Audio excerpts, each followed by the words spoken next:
Sa Saudi Arabia ay inamin ng head coach ng Saudi sa post-game press conference ng original game plan nila ay ang i-foul ang Gilas upang hindi ito makapag-attempt pa ng 3 points dahil hawak nga nilang 3-point lead sa last 8 seconds ng game.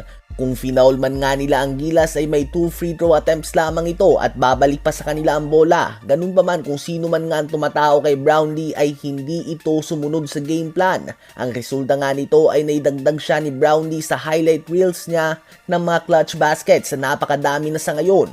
Although napakatindi nga ng depensa na pinakita din ng Saudi at hindi naman nila binigyan ng madaling tira si Justin Noipy, subalit hindi nga natin may tatanggihin na mas safe nga yung dalawang free throws kung ikaw ang Saudi kaysa sa 3-point attempt.